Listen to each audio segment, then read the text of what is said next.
पानी दिया करते थे वजू बनाने के लिए। एक दफा अल्लाह के रसूल सल्लल्लाहु अलैहि वसल्लम ने फरमाया, सल या रबिया, सब रबिया तुमको कुछ चाहिए तो मांगो, कुछ चाहिए तो मांगो। उन्होंने कहा, सहाबी रसूल हैं हम और आप तो न जाने क्या क्या मांगते अल्लाह के नबी से, लेकिन वो चूंकि साहबे रसूल हैं, दुनिया जहान की दौलतें उनके सामने, नबी मौजूद है तो हेज है, उनको क्या चाहिए थे।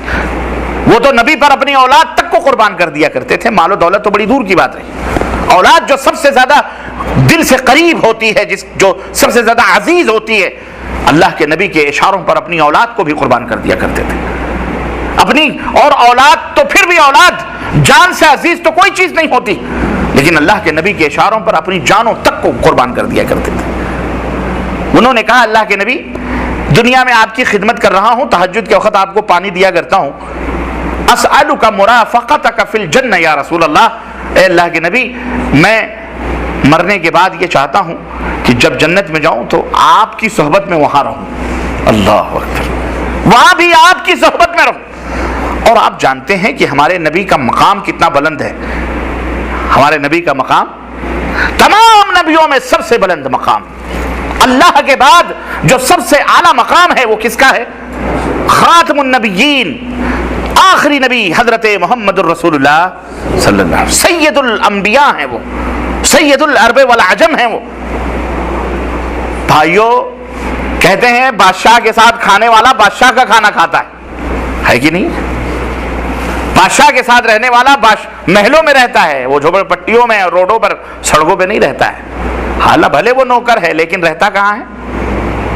हाँ, कहते हैं ना, किसी शायर ने कहा था कि हूं तो मैं तुमसे छोटा, लेकिन यही क्या कम है कि तुम्हारे बराबर खड़ा हूं मैं। है तो वो उम्मती, लेकिन तलब क्या कर रहे हैं? वो मकाम जो सबसे बुलंद वाला जन्नत का है, जहां हमारे और आपके आखिरी नबी हजरत मोहम्मद रसूलुल्लाह सल्लल्लाहु अलैहि वसल्लम की रिहाइश है। नौकरी ही के बहाने से ही, लेकिन वहां रहेंगे ना। मुराफक़तक फिल जन्नह, जन्नत में आपकी सोहबत चाहता हूं अल्लाह के नबी, कि मैं आपके साथ रहूं, वहां भी खादिम बन के रहूं। अल्लाह के नबी ने फरमाया, अच्छा ये बात है तो फ़अइन्नी बिकसरति सुजूद, तो ऐ रबिया कसरत सुजूद से मेरी मदद करो, यानी कसरत सुजूद से मेरी मदद करो, ज्यादा से ज्यादा नवाफिल अदा करो, ज्यादा से ज्यादा अल्लाह से करीब होने की कोशिश करो। और नवाफिल पढ़ने से बंदा अल्लाह से क्या होता है? करीब होता है, अल्लाह से नजदीक होता है। समझ बात आई? तो ये कितनी छोटी बात है। ये आपको न माल लग रहे हैं, न पैसे लग रहे हैं, कुछ भी नहीं, आपको अल्लाह की कुर्बत नसीब हो रही है। कैसे? वजू बनाओ, मुसल्ला बिछाओ, नमाजें पढ़ो, अल्लाह से करीब हो जाओ, है कि नहीं? यह है छोटे छोटे दाम, क्या है? छोटे काम और बड़े, कितना बड़ा दाम है जनाबे अली, कितनी बड़ी कीमत है ये है छोटा काम, छोटे काम बड़े दाम। इसी तरह से और भी चीजें हैं, मैं ज्यादा वक्त आपका नहीं लेना चाहता, वक्त भी कम है, बातें ज्यादा हैं, इसलिए मैं एक एक पॉइंट पर अगर गुफ्तगू करूंगा तो एक एक घंटे लग जाएं, लेकिन मैं मुख्तसरन चंद चीजें आपको बताऊंगा मैं। इसी तरह से क्या आप ये नहीं चाहते कि आपको हज का सवाब, छोटा सा कोई काम हो कर लें और आपको अल्लाह ताला हज के बराबर सवाब अता फरमाए? हज आपके बस में नहीं है, आप नहीं कर सकते, क्योंकि उसमें पैसे लगते हैं, मशक्कत लगती है, कुव्वत लगती है, या कोई नहीं कर सकता, या मुश्किल हो जाती। तो हज के बराबर अल्लाह ताला आपको अजर अता फरमाए।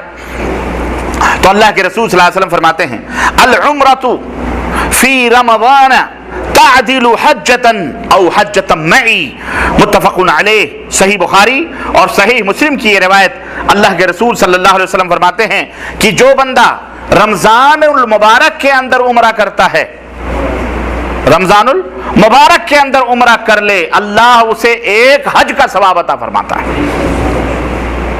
और एक दूसरी रिवायत में है, अल्लाह के हबीब फरमाते हैं कि रमजानुल मुबारक के अंदर उम्रा करना हज के ऐसे है, उसका सवाब इतना है कि जैसे उस बंदे ने मेरे साथ हज किया हो। यह है छोटे काम बड़े धाम। अल्लाह ने तौफीक अता फरमाई आपको, ममलकत सऊदी अरबिया में है, बखीली ना करो, सुस्ती ना करो, गफलत ना करो। रमजान में उम्रा जालियात से भी बसें जाती हैं, यहां से भी बसें जाती हैं, कोशिश करो न मिले कुछ भी नहीं, 100-200 में बस पकड़ करके चले जाओ, रमजान में उम्रा करके आओ। वो उस उम्रे का सवाब ऐसा है जैसे कि एक हज करने का सवाब, और वो भी हज जो नबी करीम सल्लल्लाहु अलैहि वसल्लम के साथ। और ये सवाब क़यामत तक आने वाले तमाम मुसलमानों के लिए है। ये है मेरे अजीजों छोटा काम, छोटे काम और बड़े दाम, छोटे काम और बड़े दाम, है कि नहीं? मौजू समझ में आ रहा है कि नहीं आ रहा है? अल्हम्दुलिल्लाह। यह है मेरे अजीजों, मेरे दोस्तों, छोटे काम बड़े दाम। इसी तरह से हम सब ये चाहते हैं कि हमारा रब, हमारा मालिक हमसे राजी रहे, हमसे खुश रहे।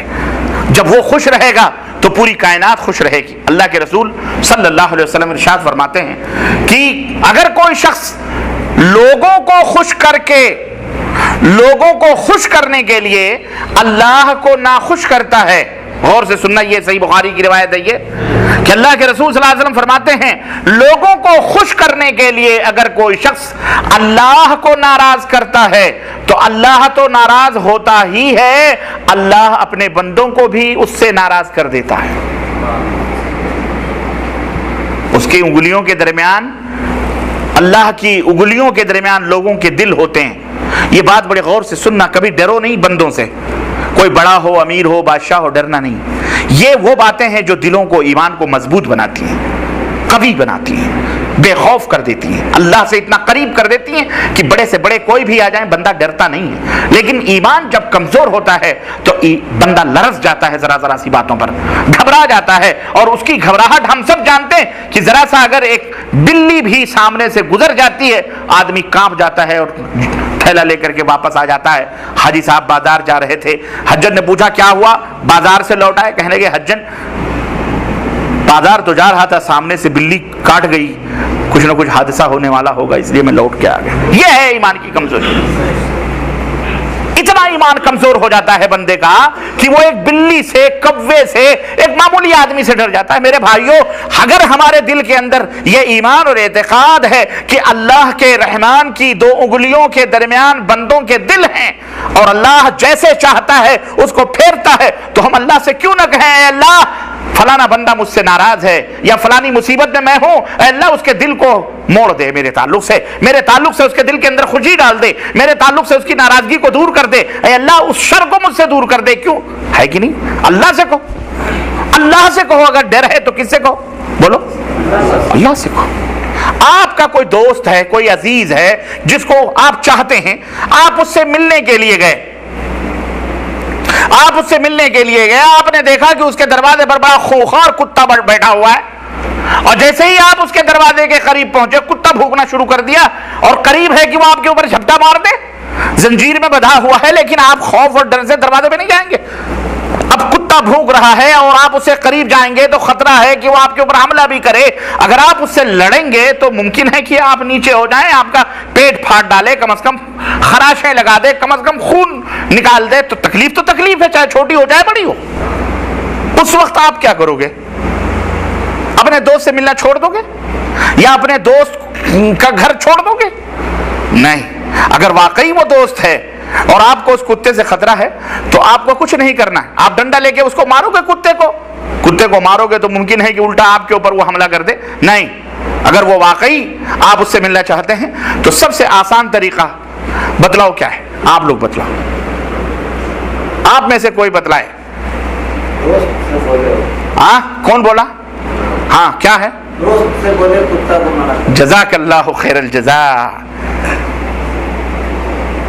सबसे बेहतरीन तरीका यह है कि आप खड़े खड़े दूर ही से दोस्त को आवाज दें कि मेरे दोस्त अब्दुल रहमान, जरा घर से बाहर निकलो यार, मेरे दोस्त ये कुत्ता मुझे परेशान कर रहा है।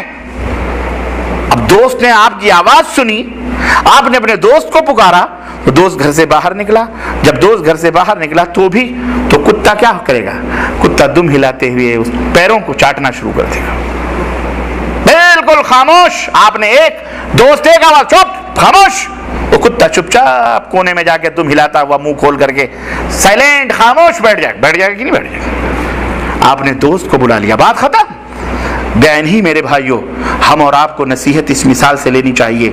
अगर कोई मुसीबत सताए, कोई दुख सताए और कोई हल न निकलता हो तो हर मुश्किलात, जो मुश्किल कुशा है, जो हर मुसीबतों को दूर करने वाला, जो हर मुश्किलों को हल करने वाला है, उसको पुकारो। वो कौन है?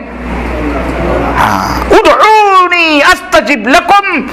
वो कहता है मुझे पुकारो, मैं तुम्हारी पुकार को कबूल करता हूं, सुनता हूं। वइज़ा सालक इबादी अन्नी फइन्नी करीबुन उजीबु दावत दाई इज़ा दआनी। ऐ मेरे हबीब, जब मेरे बंदे मेरे बारे में सवाल करें तो उनसे कहो कि मैं वइज़ा सालक इबादी अन्नी फइन्नी करीबुन, मैं उससे करीब हूं, और सिर्फ करीब ही नहीं, उजीबु दावत दाई इज़ा दआनी, जब वो मुझे पुकारता है तो मैं उसकी पुकार को सुनता भी हूं और कबूल भी करता हूं। उस मालिकुल मौला को पुकारो, अब कोई खौफ नहीं। ये एक मोमिन का ईमान होना चाहिए। ये यकीन जब आपके अंदर पैदा हो जाएगा तब आप सच्चे पक्के मोमिन होंगे, तब आप सच्चे पक्के। हाँ, ये नहीं कि पत्ता खटके तो दिल धड़के, ऐसा नहीं होना चाहिए। शेर गरजे फिर भी डटे रहो, यह है असल ईमान कवी। क्यों? मौत तो एक दिन आनी है। अल्लाह अज़्ज़ा वजल, सहाबे कराम जब लड़ने के लिए जाते थे मैदान जहाद में तो बड़े बड़े पहलवान, बड़े बड़े रुस्तुम उनसे पूछते थे तुम्हें जिंदगी का डर नहीं लगता, तुम्हें अपनी जानों का खौफ नहीं है? तो वो क्या जवाब देते थे? हमने अपनी जानों को अल्लाह के हाथों बेच दिया है, हमें पता है कब मरना, हमें पता है कि मारने और जिलाने वाला ऊपर बैठा है, हमें पता है कि मारने और जिलाने वाला ऊपर है, अर्श वाला है। हमें मौत उसके हुक्म के बगैर आ सकती, तलवार की छाओं में हो कि समंदरों में हो कि बिस्तरों में हो, जब आनी है तो आएगी, अपने वक्त पर आएगी। इसलिए हमें मौत से डर नहीं लगता, हमें अगर डर है तो सिर्फ अल्लाह से डर। बस मेरे अजीजों, यह है ईमान कवी। इस तरह का ईमान मजबूत बनाओ, अपने अल्लाह से इस तरह रिश्ता लो। हम सब चाहते हैं कि हमारा मौला हमसे राजी हो जाए, हमसे खुश हो जाए, और जब वो खुश हो जाएगा तो क्या क्या नेमतें और क्या क्या बरकतें और क्या क्या रहमतें अता फरमाएगा। तो सुनो कैसे अल्लाह खुश होता है। अल्लाह को खुश करने का ढंग और तरीका कोई बहुत बड़ा नहीं है, बड़ी मुख्तसर जैसा कि छोटे काम हैं और उसके दाम कितने बड़े हैं। अल्लाह के रसूल सल्लल्लाहु अलैहि वसल्लम फरमाते हैं कि इन्नल्लाह लयर्ज़ा अनिल अब्दी अन याकुल अकलता फयहमिदुहु अलैहा। इसमें है आम के आम गुठलियों के दाम, इसमें है आम के आम और गुठलियों के। आम भी खा लिए आप, गुठली के दाम भी आपको वापस आ गए।